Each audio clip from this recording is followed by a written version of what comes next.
Hello, everyone, and welcome. Hope everyone's fine, and today we have got Jesse, Craignou, and Jesse. We're going to have a recap, aren't we, about the brain? Right, Shio, yes. Hi, everybody. Welcome back to the show. Happy, as usual, to be with you and share usual things, new things as well, new experiences, mine, yours, questions, answers, and so forth. We had a problem last time we tried to do the show with the brain. I think about the brain, and hopefully with the brain too. Uh, we had a technical problem, so we had to cut it short. I think somebody somewhere doesn't want us to do this show about the brain because, as I was telling Philip offline just a moment ago, and as you can notice, we're a little late. We're running a little late. We had technical problems again tonight. So let's just hope and pray. I'm asking my friends here to come and help us if they can, because I know they can. We have solar people with us tonight also, and it's nice to have them again. Just before we get on to the show, I was checking just so we could tag on tonight what we didn't do last time. I could tag that on to the other show. I was watching part of the show we did, so the first part again, and there was a part where I said that towards the end, where I talk about my dad's death. And on YouTube you have these closed caption sort of subtitles underneath, and they can be in any sort of language YouTube can handle, not any sort of language from the earth, but they have a few on catalog now. They're improving. They're always trying to supply new ones. But this one was in English, of course. And that was quite a moment, because I learned that my father had problems with his elf. I didn't know that he had an elf. I know he had problems with his health, but not with an elf. So, well, I hope he sorted them all by now. And little did I know that my father had an elf to speak of, but I'm happy to hear it. I like elves myself. I have them about sometimes, they come and visit me or in the garden. So it was really nice. So that was the fun part of my evening last night when I was getting ready for this show tonight. So to recap briefly, everyone, I presented the brain and how unlimited. Hi, Mandy, and how what sort of an amazing unlimited potential we have with our brain, which is really hard to believe to most, and that's probably one of the reasons why some people don't even try making the most of it. A lot of people will be unaware of it. I mean, not until they've come to see my show, of course, but maybe they were before. And so now we have unlimited potential. I mean, ever since we did the first show on the brain, I've discovered new things. We talk about the pineal gland as well, the third eye, things like that. They're all part of the great potential of mankind, which we share, which we all have in us and share, whether we know it or not, whether we use it or not. And those people who have been following me now will know that I can only encourage people to use it. I run training sessions as well on how to better the brain potential and use it, better the self actually, and how we can do that through using more of our potential. And we can heal ourselves with the brain. We can reprogram our DNA. I have told you also that the brain intelligence and conscience is not in our brain. Our brain is like the modem you used to have between the internet connection and your computer. The brain is just that in the middle. It doesn't mean that I'm lessering the actual brain or its power. It's far from that. But what I mean is it's a modem that is so powerful. You can do so many things. A modem was just to pass information one way and this way and that. now and exchange information, enable us to exchange information, go on the wide web, and etc. Now we have so much more than that. We know a lot of it. A lot of what we know from the brain originally actually comes from India through hypnosis and meditation. You know, the East and the Far East more than anywhere, and the Southeast, even Southeast Asia and all that part, coming down from India down to even Bali and places like that. Um, Indonesia, where they practice a lot of these things. Now, there is a book. If you can lay your hands on it, you can buy it secondhand on the internet now by Lal Watson. I've talked about Lal Watson in the past, I think. Yeah. His first book, I think in the English title, was Supernature. And, excuse me, he had a book which is really amazing that is called Life Force, in one word. And it is really, really amazing. I mean, that guy, books like this should be taught in schools. You know, this is what we really need to know, to live, learn, to experience, to use everything we can and we have, and little do we know about it. So with our brain, we can reprogram our brain, we can reprogram our DNA, we can change our habits, we can heal ourselves and other people.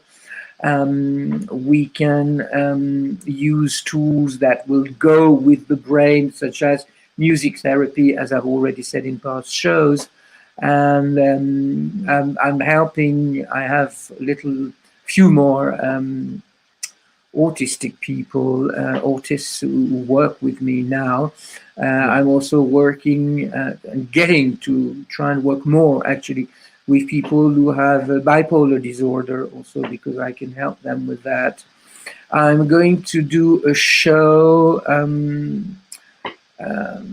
on violence. This is something else. This is a subject that is very important to me because I had a violent childhood. I had a violent teenage period.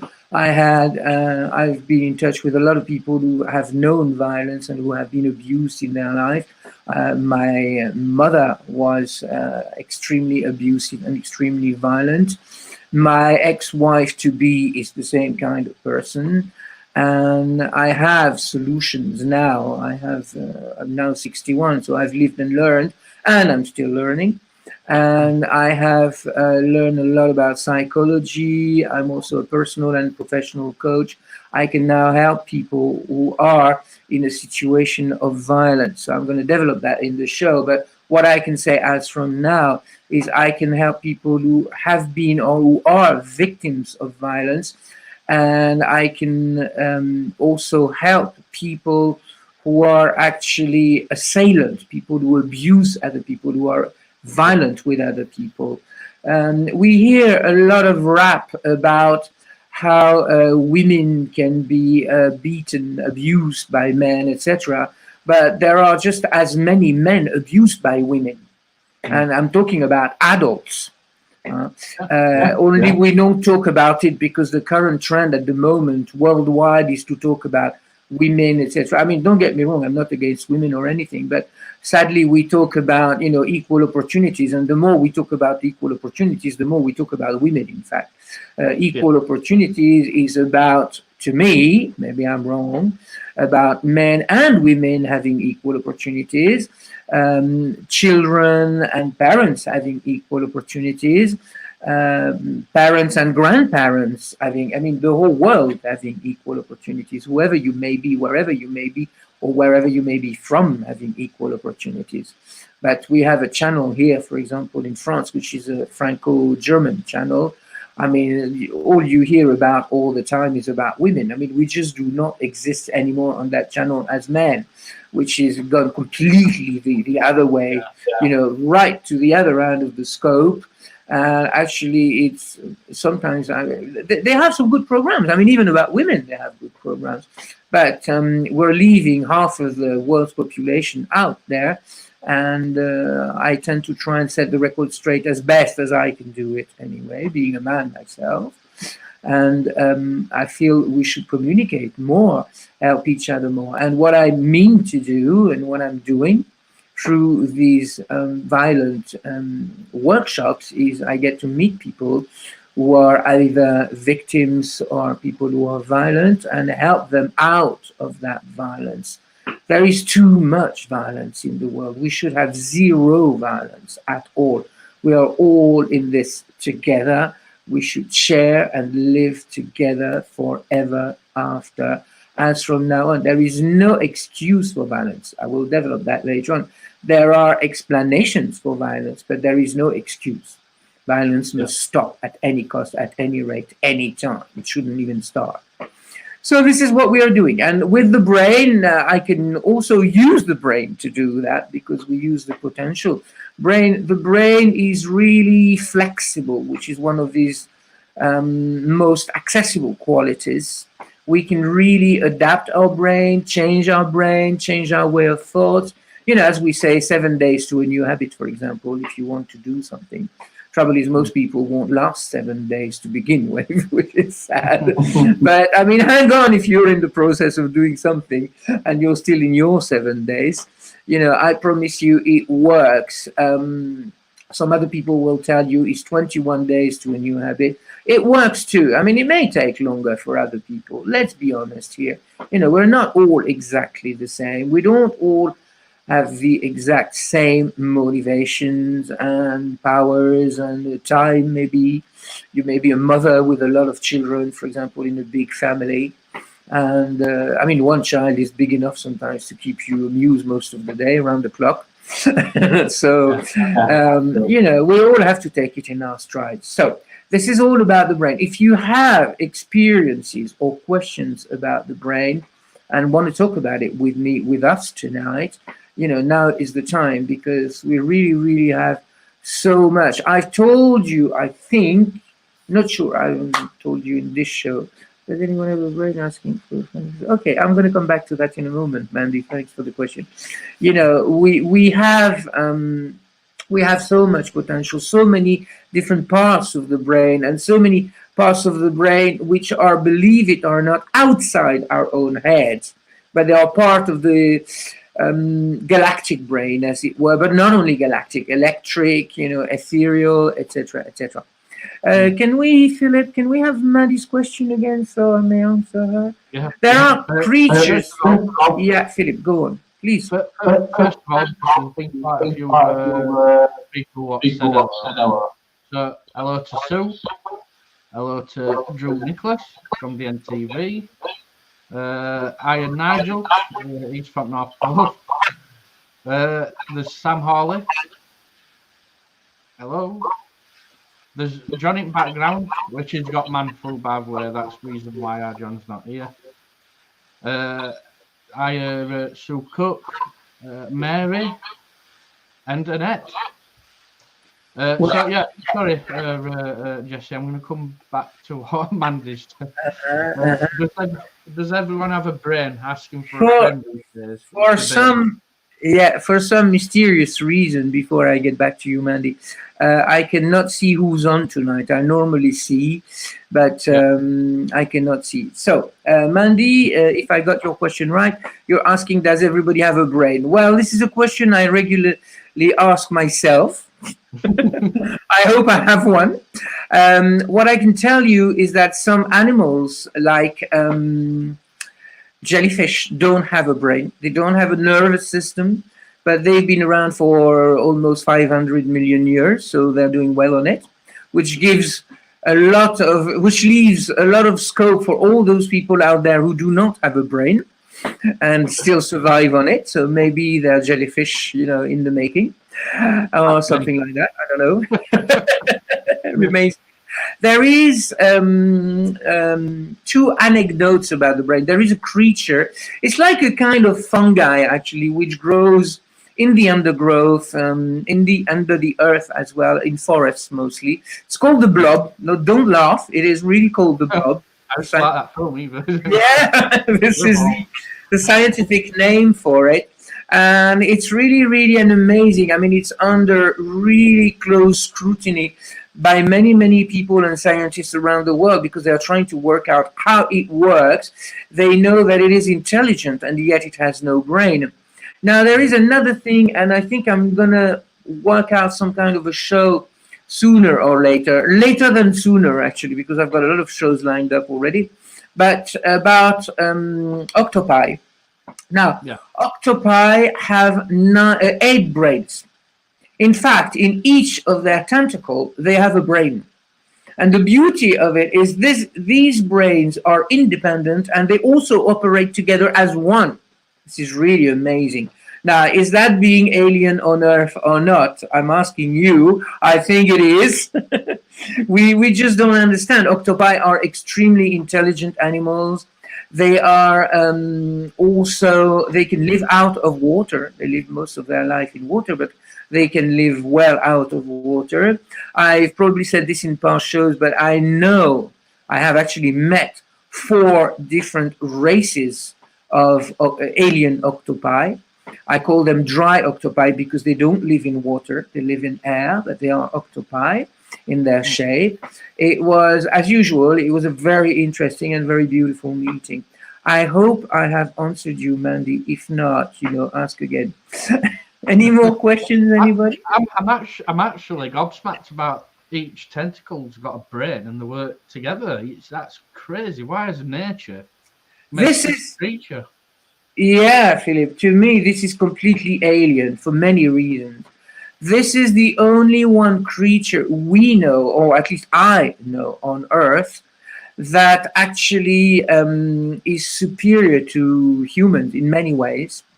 It is completely different. I mean, most animals only have one brain, but they have 8 brains. They have 8 brains which can work independently or together as one, which is completely alien. Like ants can work together as one, bees can work together as one, birds can work sometimes, not all of them, but can work and communicate together as one. This is completely alien. This is unearthly. It works. I mean, why not? There's not. Who's to know what is the best way for communicating? The best way for communicating and work with some kind of intelligence, whatever or regardless of whatever it may be. It's good so long as it works. If you ask my meaning, that's what I would say. I wish I had 8 brains sometimes because I feel like I have them. But, on the last scans, it only showed one. Our brain is divided into 2 hemispheres, and each hemisphere has its own zones, and they can operate together from one side to the other and be complementary, as it were, and work on that. Some people work like that. Some people, for example, who have had major accidents like car accidents and who have lost either the use of part of their brain or 1/2 of their brain, for example, or had to lose it owing to a brain cancer or something, so that one or the other hemisphere had to be removed, for example. The zones that go missing with the removal of that side of the brain actually develop. We don't know how, but we know that they actually move sides and develop in the other part. So that just goes to show as well how unlimited our brain is, because somehow, no matter how big the brain box, those zones can still be created or recreated or relocated on the other side of the brain. No matter how big the brain is, when it loses half of its matter, the other half will make up for it, which is really amazing. Yeah, I mean, I in a past, sorry, Philip, in a past life, I was in a show we did with Stefan here. We channeled Nikola Tesla. Maybe I've told you about this, and it was really an amazing channeling session. And we asked him, of course, naturally, quite a few questions about the history of the world, etc., etc. His past life, and in a past life, he worked with the Anunnaki, who are the reptilians who came to Earth and created the human race, the original basic human race as it was back then. And I learned that Nikola Tesla actually was there back then in another life. And I asked him, have we met, somewhere in time or in space? And he said, yes, we have briefly met back then because you, meaning me, was only you were already working about the brain and brain development. And I had never told a soul about this. And Stefan, who was doing the channeling session, did not know about this, so he could not have made it up. He did not know that the brain has always been my fascination, and brain development and self-betterment and everything has always been, something that was, even some time in some periods, at some stages, was even an obsession. I worked in coaching and training most of my life, and I helped all of my clients and students develop their brain and their brain potential. Whether they did it after that or not is another matter altogether. But I certainly endeavored in that direction and encouraged them to strive in that direction too, for their own sake. Yes, Philip. Sorry. Thank you for your patience. It's all right. Peter sent in a question. Hello, chaps. When do you think that the soul and spirit connects to your brain? Because when somebody is brain dead, they can't receive back to, they can't revive back to life. So the spark of life must rest on a brain. Peter, we are humans. I'm not talking about myself because I'm a hybrid, but the layman human, let's say, is already a very, very complicated. I mean this in a positive way, very complex organism. I'm just a standard guy. Well, we're all here for a purpose, and good luck to all the best of us and the others. But we have to start somewhere, Philip. What do I think about the soul-spirit connection? The brain is an organ. Okay, so being an organ, it is material and it is animal. By animal, I mean anything. Any kind of entity, living entity that is made of flesh and bones and blood. So that includes humans and animals, of course. It is an organ which is particular to all animals on Earth and humans, and it works as an organ. It has supplementary benefits besides that. The fact that the brain has supplementary benefits is not so much located inside the brain, as it were. It is that we have a heavenly connection, if you like to put it that way, which is the super me, whoever we are. And that super us is a super conscience. It's like our soul.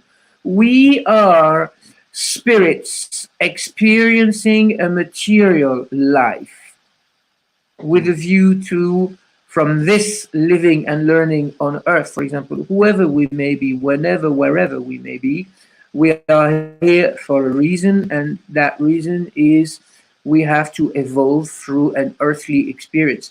A lot of us have been around here many, many a time, but until we come the full circle of our karma, so we've lived all our earthly lives, for example, we will reincarnate sooner or later on Earth and live some kind of life on Earth.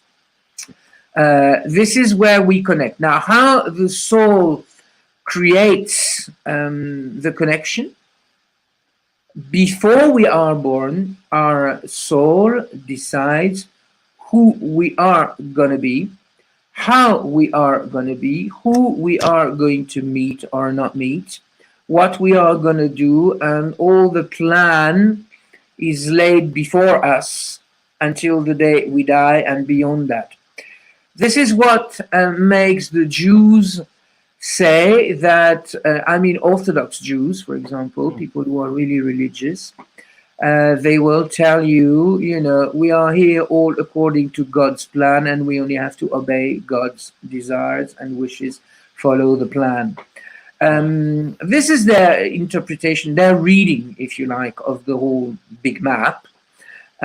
Which is not wrong, only we decide. We are part of God, and as part of God, we are God. I will develop that in another show, but this year, hopefully. And No, we have no we technical difficulties. Oh yes, you're not going to be bored with me. Not for lack of material, I mean. No, definitely not. What I was going to say there is, so our superior self, our soul, decides who we are going to be, down to every pixel of us and of our life. What color our eyes are going to be. Are we going to have hair on your head like Philip, or no hair on your head like me? And Proceeded. whatever. Yeah, it's well, you got time still, a little time. I started, I was 21, and look where I am now, 40 years later. Oh, But I lost my hair when I was really, really young. I got this from my maternal grandfather. He was like me. I look like him, actually. But anyway, this is not the point of the program yeah. tonight. But just to say that, so by doing this, we decide, our soul decides who are our parents going to be, our love life, our hate life, and everything. Everything is thrown in. We decide. It does not mean that we cannot change. I mean, like Mm. I said, Orthodox Jews will tell you it doesn't change, and I will not try and make them change their mind. I'm not here to do that. I could be wrong for all I know, but Mm. I know other things also, so I'm going to share them with you. But what I can tell you is that we can reprogram our life anytime. Like I said, a moment ago, 7 days to a new habit. We can change our life. I have changed my life a few times. I had to change my life. I had come to these particular points in my life where I really had to change everything and redesign my life from scratch every time. Mm. So it was really, really hard. I'm glad I did it because it brought me a lot of knowledge and a lot of things. I'm a resilient kind of person, so I'm a survivor. But it is really, really hard. I can help people do that, through personal coaching, for example. I do that. But Mm. it is really, really hard. It's not an easy process. It's possible and it's wonderful when you can do it, etc. So we can do that. Yes. I hope I have answered you, Peter. If not, come back to us. Yeah, I mean, we've actually got one from Mary. She goes, "How does an artistic brain work?" Mm. How does an artistic brain work? We don't have an sorry, Mary. This could come Yeah. as bad news, but it doesn't actually. It's good news. I will tell you, we don't have an artistic brain of the sort. We have a brain that can do anything. Now, some people will be drawn to arts, like I am, for example.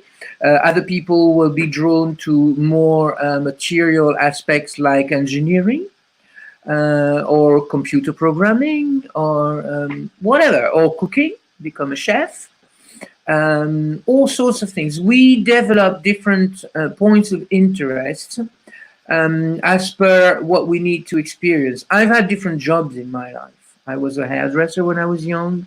I was always a linguist and spoke many languages and never stopped and continued learning more and speak more languages. After that, I worked a lot in the catering trade. My parents had a restaurants. My uncle and aunt had restaurants. I worked in Italian restaurants. I speak Italian. I lived with Italians. I know their culture. So, and I loved it. It's a hard job, but it's really, really a good job. Then I went into healing, coaching, personal coaching, business coaching, languages, translating, etc. I love doing new things all the time. And the thing is, once I come a full circle with something, I've got to get on to something else. And Yeah. as everything and anything basically is of interest to me, I love trying new things. I wish I had more time to compose music, for example, which I have done also, but I would need to learn more about music.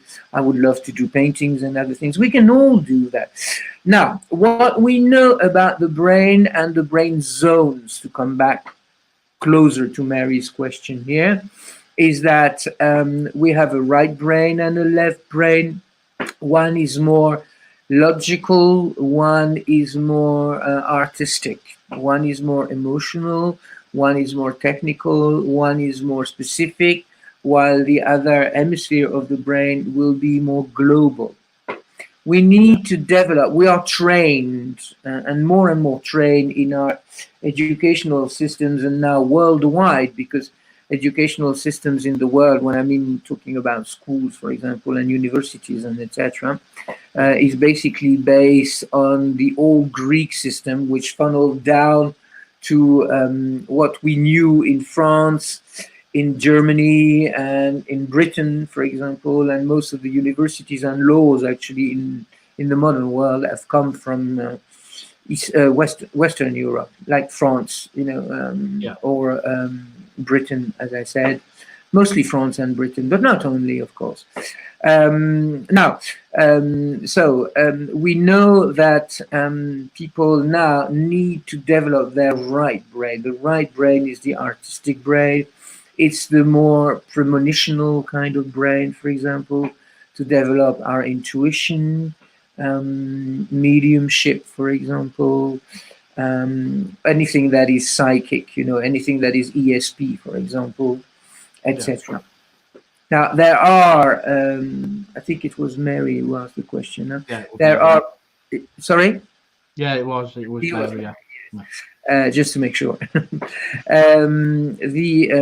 We can work on developing the brain in general, or in particular. A good way to start is meditation. After that, you don't have to take proper training and proper proper coaching in other things. But the good way is meditation. Yes. Hope I've answered, Mary.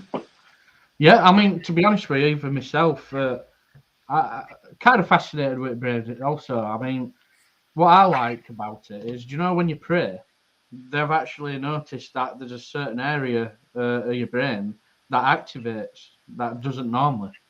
Yep. So, Exactly. it's crazy. It's how complex your brain And is. those are each the zones um, relevant to one kind of skill or talent we have. One of my friends here, his name is Christian. When he was a baby, he fell on his head, backwards like this.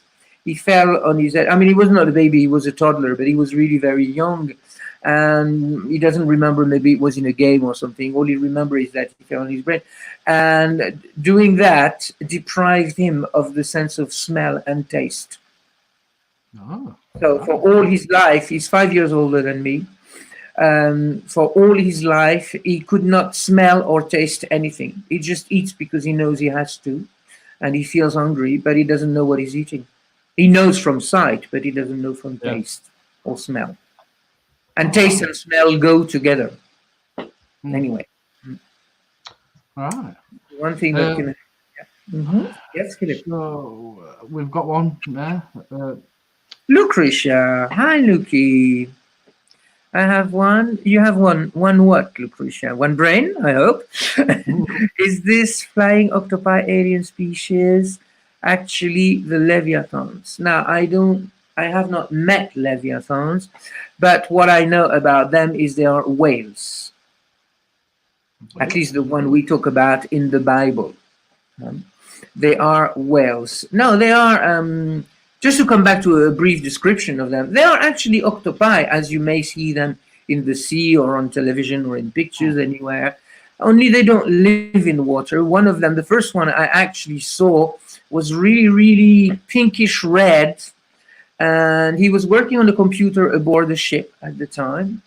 And, there was no water. He was like humans. We don't live in water, for example. He was living in air. That's why I started calling them dry octopi. I had another one who came through a comic regression session I was doing with a lady a couple of years ago. She just, elbowed her way in, and she started causing havoc in the session. And I said, who are you? Why are you here? What's your problem? And she started shouting at me because she thought I didn't like her, and why didn't I like her, and etc. And of course, I had no reason not to like her. I have no reason not to like anybody, actually, but certainly not her. And I said, well, look, let's calm down and talk this over, and we'll see. And in fact, I don't know why she got this impression that I didn't like her, and we became friends actually within minutes. And I'll be happy to see her again anytime she wants to come. And then there are, in between those two octopi, there were two other octopi races. I'm talking over the span of like maybe 5 years here. Huh? But in between the first viewing and the last viewing, I saw two other races of octopi. They came. I don't know why I couldn't. It's really, as I explained in past shows, it's really hard sometimes to communicate with aliens because they may be communicating their way, which is not our way. I am one of those people who, through being a hybrid, speak some alien languages, and plus they also taught me other alien languages, aliens who are not any of my races or galactic families, for example. They just come and teach me. I think I've said also they taught me Spanish. I don't know why they taught me Spanish. I woke up one morning and I spoke Spanish. I've never learned Spanish. Everybody is amazed when I speak Spanish and they think I studied. I did years of Spanish schooling, but no, I didn't actually. I never did. I did other languages in a few schools, but not Spanish.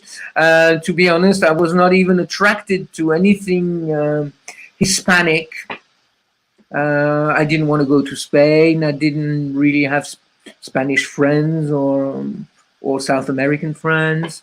It just happened like this, and all of a sudden, they'd all dawned on me, and there they were all from all over the place. And then I went to Spain twice, and I spoke Spanish with them, and they couldn't believe, that I could speak Spanish so well, not being a Spaniard myself, or coming from any Hispanic community in Southern America, Southern and Central America.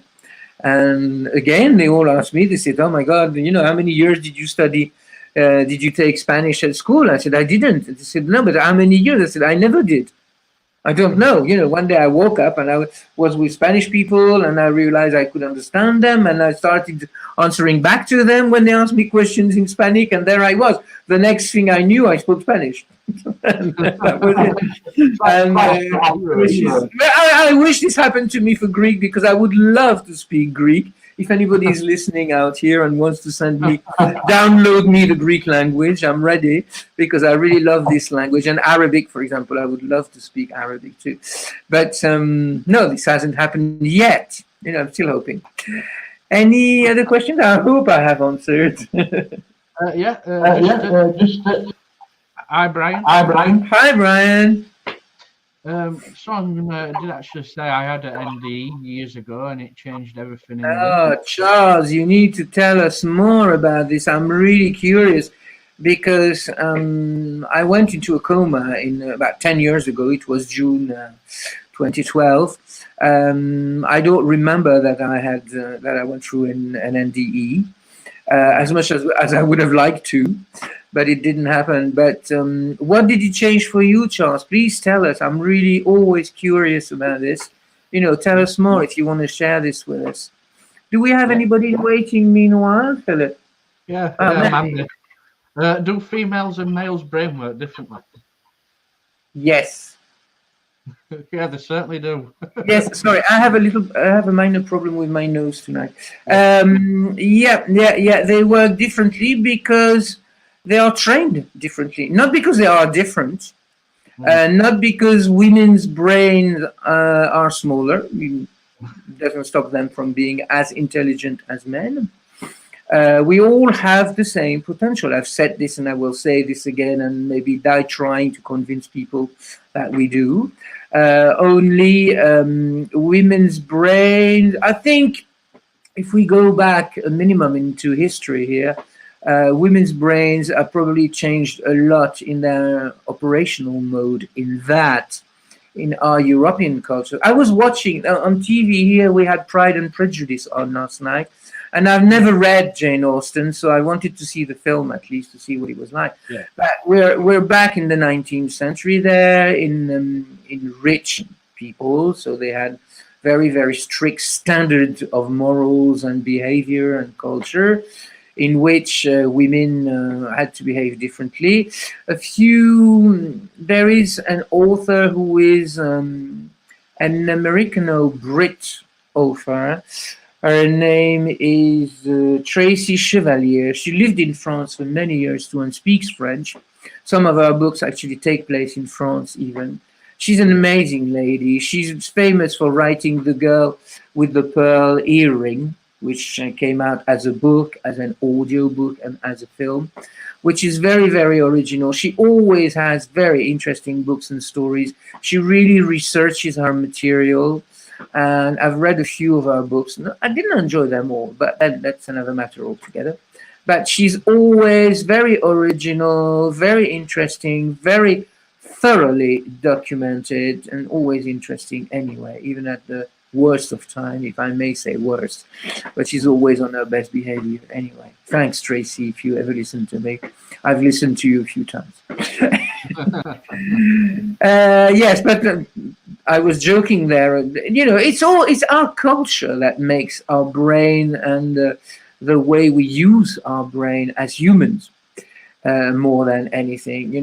As again, people who have been following me now will know that I've lived in different countries and different cultures, different places, and I was in Iran until 4 years ago, and over there people, of course, have a different life, although they're very, very European cultured now. But of course, there are different people. They have a different way, a different system, and very nice. If you can go there, go there. Iran gets a bad rap, but it's really a wonderful country with really nice people too. But there's good and bad everywhere anyway. Whatever, we cannot escape that until everybody really develops so far and elevates themselves so high that we're all perfect. Yeah. Together we stand. Together we stand. Yes. I like it. Yes, we have got one from Lucretia, yes. The aliens I have come across communicate telepathically. JC, I find everything you say fascinating. Of course, everything I say is fascinating.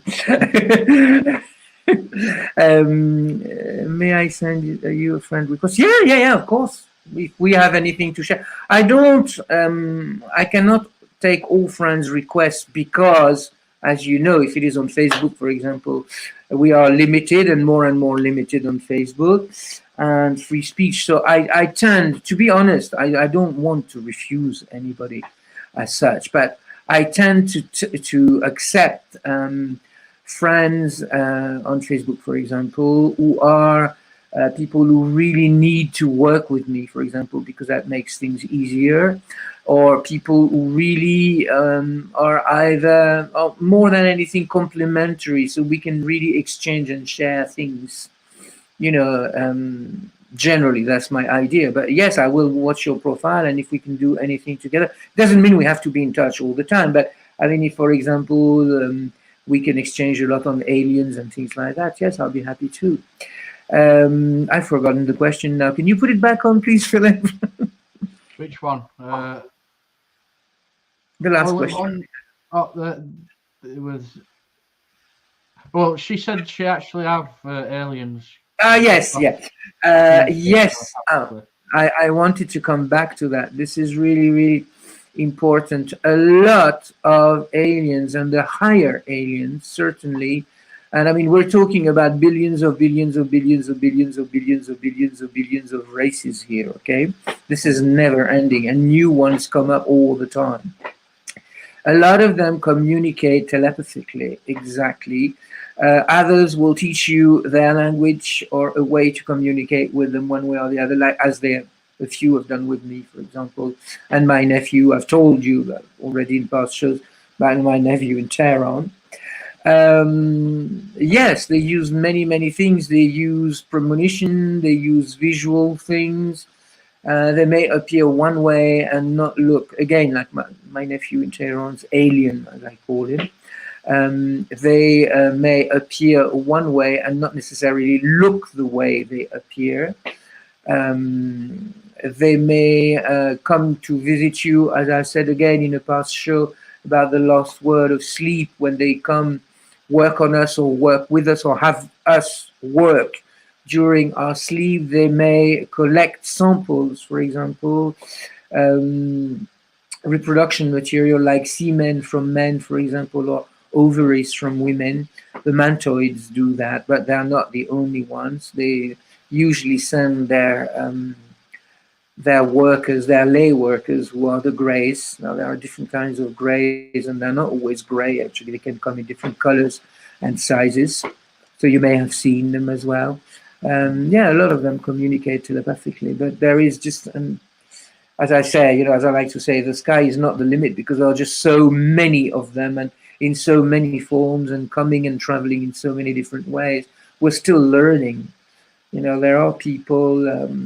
For example, I've been in touch with a lot. I mean, when I say a lot, about 20, say, generally, different alien races. Some of them come regularly, like the Atlanteans, for example. Yeah. The mantoids, the ants also come, and others, the solar. They come, they go. New ones come sometimes in our shows. I get to meet new ones. Some of them are my family. For example, I used to think I was a hybrid of four races, three alien and one human. And in fact, I learned that there is at least another one alien part of me, completely different again. So we never stop. Things move on all the time. Yeah, that's brilliant. Um, Dawn, I'm But when sorry it so comes to late. the brain, Bless you, hi Dawn. Dawn. Better late than never, Dawn. But yeah, Dom, please, when this live finishes, please rewatch it. There's some amazing stuff that we've been talking about the brain. Charles Rudd has actually, has actually, Charles, I'll tell you, it was wonderful, but I had to hide it for 45 years due to my culture. Well, we're the same generation, Charles. I'm 68 years old now, and it's just pouring out of myself. Yes, one day you got to learn that you can run, but you can't hide. I've been through this myself. I couldn't talk about it for many, many reasons. It was partly my culture. I should say, in fact, it was mostly other people's cultures which didn't agree with me, and because I from a very early age I talked about it. Only people didn't understand or thought I was dreaming. I was talking nonsense. Maybe I was lying, even some of them. Mhm. And but then one day, I had to get it out of me, and I thought, okay, I've got to come out, as an alien, and here I am, and I realized, and they've been there, and they were waiting for me, and they were really, really happy when I decided to reconnect after decades of not connecting with them, of sort of warding them off all the time. They were there waiting for me, and I'm ever so thankful. And they've been coming in droves ever since, from all sorts of places, all sorts of cultures, all sorts of universes. But I've already said that in the past. And yes, we can use. They also help us use our brain in many ways, because they help us, like Lucretia was saying, they help us realize that we can actually communicate other than with our tongue, as it were, and our mouth and our languages. Telepathy is one of them. The Atlanteans communicate regularly with me. I was an Atlantean in a past life. I've already said that in past shows. And they have, the ones I meet now, they have a way of communicating, which, to be honest, I still don't understand. But I know that they get their way eventually, because I eventually get the message, come what may. So they've certainly found a kind of bridge to Yeah. communicate with me, and eventually I get that. One of them, one day, I think he probably got pissed off with me not understanding him. He suddenly took me away, to a place in space, to another planet, through a wormhole, and then he showed me pictures and etc. Like, say, now you've got it, sort of thing. Yeah, I was really thankful, because anybody's welcome. And I negotiate with people. I negotiate. There was a war again on Rigel. Rigel is a star, big, big, big planet, and I'd negotiated peace for them once, few years ago, maybe 5 years ago. I was in contact with them, and 2 years ago, I managed to negotiate peace, to understand what the problem was, and because I'm evolving all the time, and Mm. to negotiate peace for them, and it was fine. But then again, trouble started again with a new king, a new queen actually, who was there. Their king had died, the one I had signed a peace treaty with. And so we're moving all the time. I get to meet new ones with new languages all the time. Amazing. So I'm going to have to bring out the last question. Dawn's got one for you, which allows for our decision making and our sensory perception to become more evolved. You don't. You decide. Now, what allows is many things. You have to decide. Then it's very hard because you have to find out how you can do that. And very often there is no available material. We don't come to this into this world with a life manual, telling us you should live like this or like that. That would be too easy. We have to find it out for ourselves. And I mean, anybody who's like me, a fan of the 4400 series, if you Oh, remember episode 2 in season 1.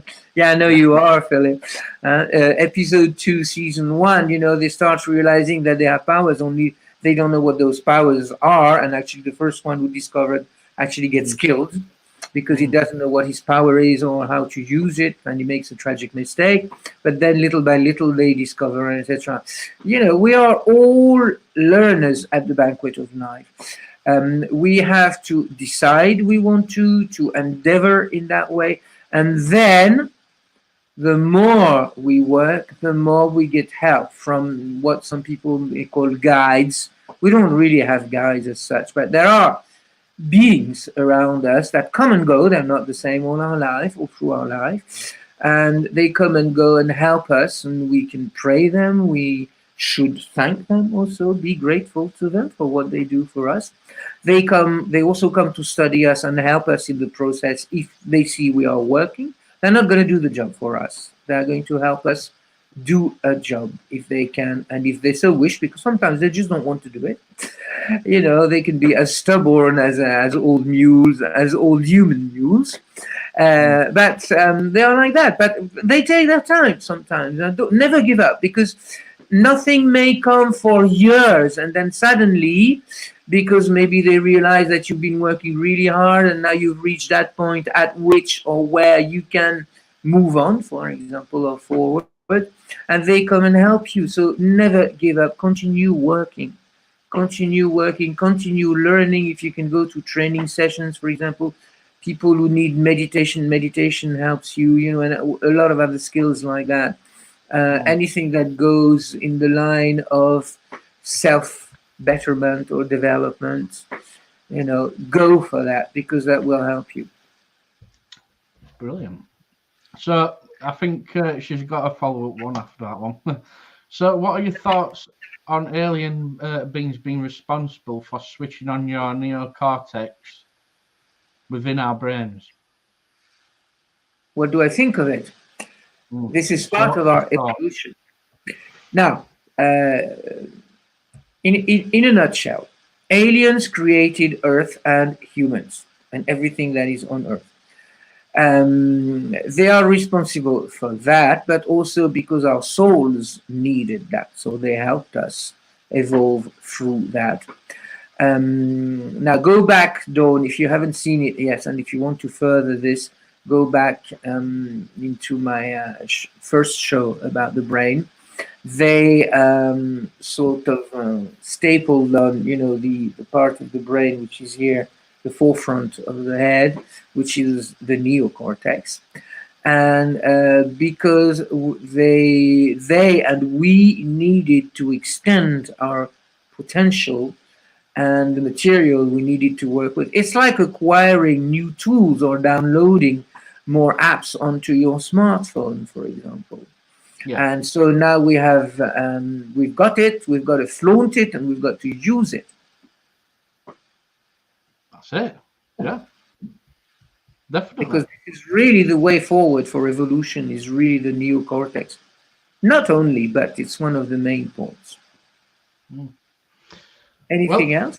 No, we have. Yeah, that's it. There's no more questions, Jesse. Anybody But can yeah, I've got to go anyway myself. I remember that, yes. But anybody is welcome to just come onto YouTube and ask me questions or message me, PM me via Facebook, for example, or things like that.